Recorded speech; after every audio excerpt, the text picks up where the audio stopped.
Do you need a farm family who may need just a little extra help? Well, Farm Rescue is there to help families at times of crisis. David Endorf knows that. He's from Jefferson County. Yeah, most people don't know where it is. Oh, okay. It's only 180 people. Kind of a northwest corner of the county is where I'm from. He's a Nebraska Farm Bureau member. That's where we're visiting with him. But David, you're also a volunteer with Farm Rescue. And crisis can look like so many different things on the farm, and sometimes people just need somebody to give them just that little extra something, don't they? They need a little extra help. That crisis can be an injury. It can be a natural disaster. I was talking with a family here at Farm Bureau convention that had fire in 2024 there in western Nebraska, and I was able to take them a load of hay. I've had cases where there was an injury. Worked a case last fall where the farmer had a stroke and he had limited use of his hand and arm, and so I helped them that way. Mm-hmm. You just look back the last 5-ish years, we saw catastrophic flooding. We've also seen droughts. There are times they just need hay. They just need a load of hay, right, or whatever it is. Is Farm Rescue able to help out in some of those kinds of cases? Farm Rescue does their best they can to help out in those situations, and in most cases it's just providing labor. In some cases it's providing labor and equipment. For example, the hay hauling case, Farm Rescue provided the semi and the drop deck trailer, and that's how the organization works. You know, and I'm sure, as you mentioned, unfortunately, agriculture. We know people who have had accidents, who've gotten injured. You mentioned somebody maybe having a stroke, or they're not able to operate that equipment. Cattle still need to get fed, or the harvest needs to get done. Is Farm Rescue able to step in some of those kind of cases, maybe connect them with somebody? In most cases, yes. Volunteers are able to step up and help in some way, shape, or form. Each case is different. Each case has individual needs. Some cases need equipment and labor. Most cases it just needs labor.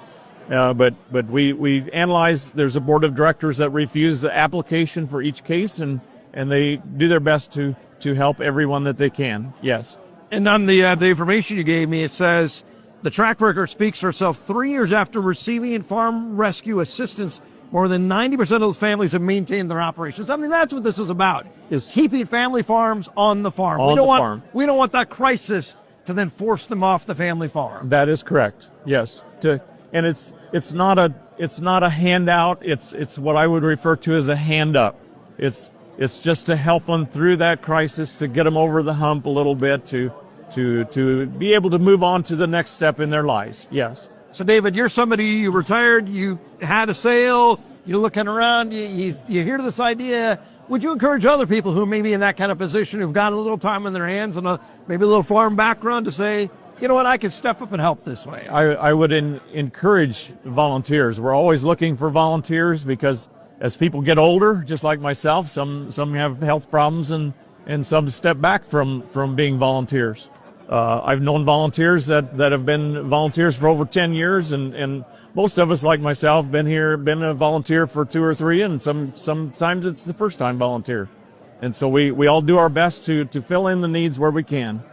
So if maybe somebody's in that position, would you encourage them to go to that Farm Crisis website, farmrescue.org. Farmrescue.org and sign up and get involved. Yes.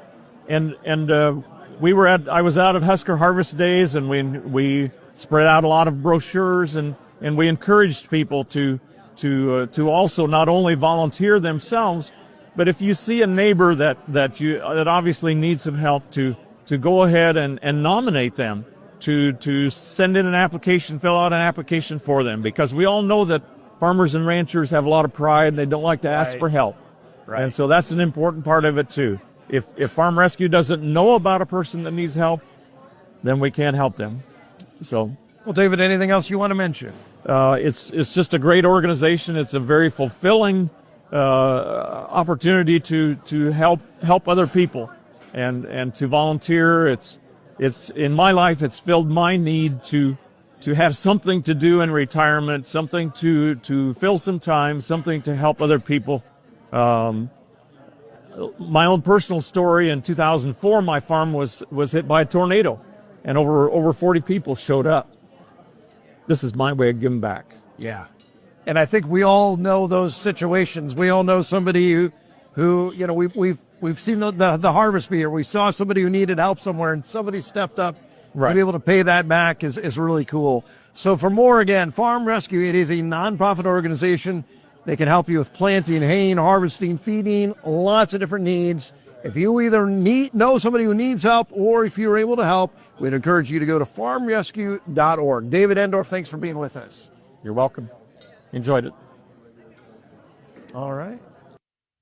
Again, Farm Rescue can help in a lot of different ways, providing planting, haying, harvesting, commodity hauling, and livestock feeding assistance for farm and ranch families who have experienced a major crisis. You can find more at farmrescue.org. I'm Steve White reporting on the Rural Radio Network.